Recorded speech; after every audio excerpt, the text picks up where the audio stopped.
Oh my god, you can't do it downstairs? No, I'm doing that. I'm just getting eggs.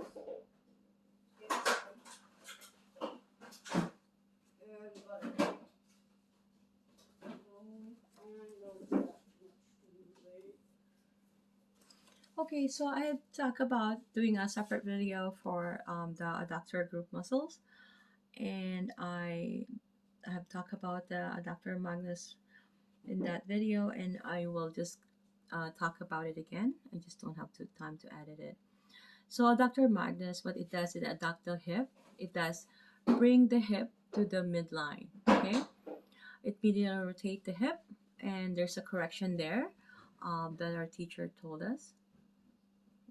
Yeah, my amazing teacher said that it's not included. It makes sense. It doesn't help to flex the hip. What it does is extend the hip. It makes sense more. Okay, so I adapt the hip. It medially internal rotate, and it help the posterior fibers also extend the hip. Okay, so the origin is the inferior ramus of the pubis, the ramus of the ischium, and the ischial tuberosity. The insertion is the medial lip of linea aspera and adductor tubercle. Okay, so the nerve innervation is obturator L2, 3, 4, and sciatic nerve L4, 5, and S1. Okay, so that's the first adductor group. And sorry. And the next one will be the adductor brevis, because we need to first, because those are kind of paired up. Adductor brevis, it adduct the hip. Again, it does medially rotate the hip. It brings it to the midline, or internally rotate the hip. It assists to flex the hip. That makes sense. And then the origin is the inferior ramus of pubis. Okay, as we see there. And then the insertion is the pectineal line and medial lip of the linea aspera. Any of these adductor muscle, if a client comes in, they will need another um, form to fill up for the written consent, as well as the verbal, that we have to verbalize why we need to work on these areas, because it's a sensitive area according to the CMTO. So these needs to be addressed, and an informed consent has to be said for them to know what's the purpose why these areas has to be worked on. Okay, so I've said this is the insertion here. Um, and then the nerve innervation is the obturator L2, L3, and L4. Okay,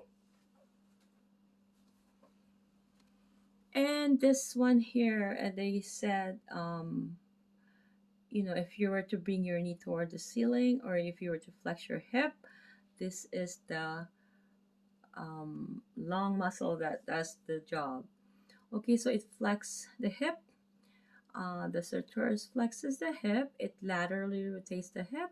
It does into an external rotation, and also it abducts, meaning it goes further away from the midline, and it also flexes the knee.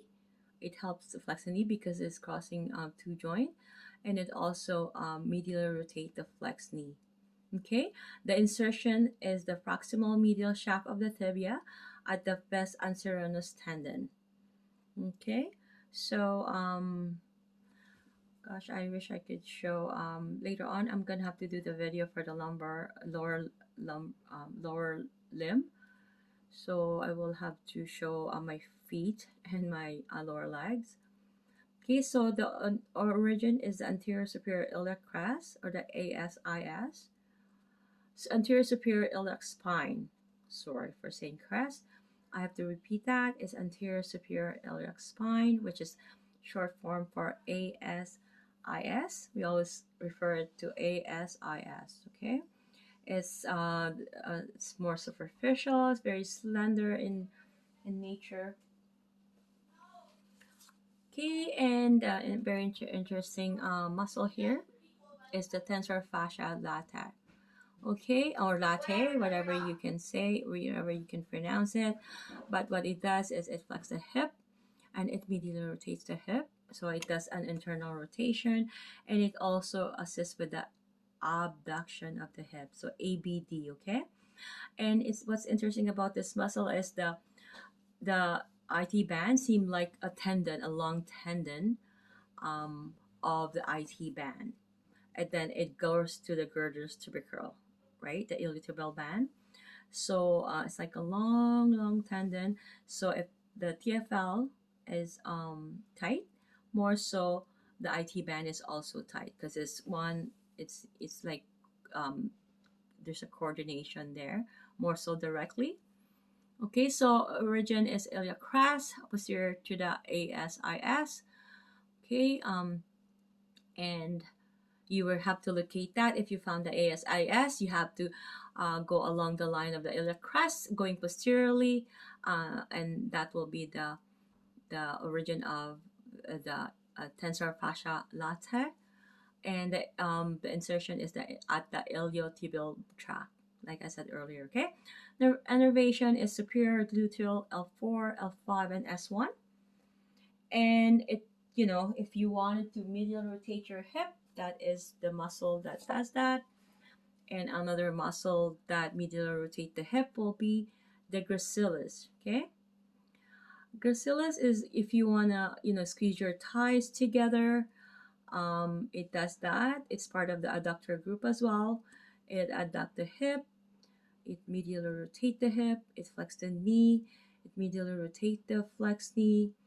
And the origin is the inferior ramus of pubis, and the insertion is the proximal medial shaft of tibia at pes anserenus tendon.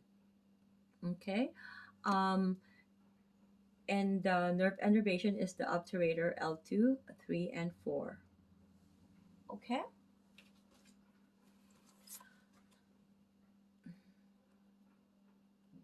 one more that I have to add for that adductor group, which is the magnus, brevis, and longus, is this one. Okay, and it does adduct the hip. Again, the same action as the other two, the major two adductor, the magnus, brevis, and then this one longus, is they internal rotate the hip. This one assists to flex the hip, and the inserts into the pubic tubercle, and inserts into the medial lip of the linea aspera. And the nerve innervation is the obturator L2, 3, and 4. And one last thing is the pectineus. It adduct the hip. Again, the same action with the other two. It medially rotate the hip or internal rotate the hip. It assists to flex the hip. And the insertion is the pectineal line of femur. This is very easy to remember the insertion because pectineal line of femur. It corresponds to the name itself, and the origin is the superior ramus of pubis. Okay, so it's that there. Um, innervation is the femoral and obturator L2, 3, and 4. If you want to squeeze your thigh together, that's the action as well.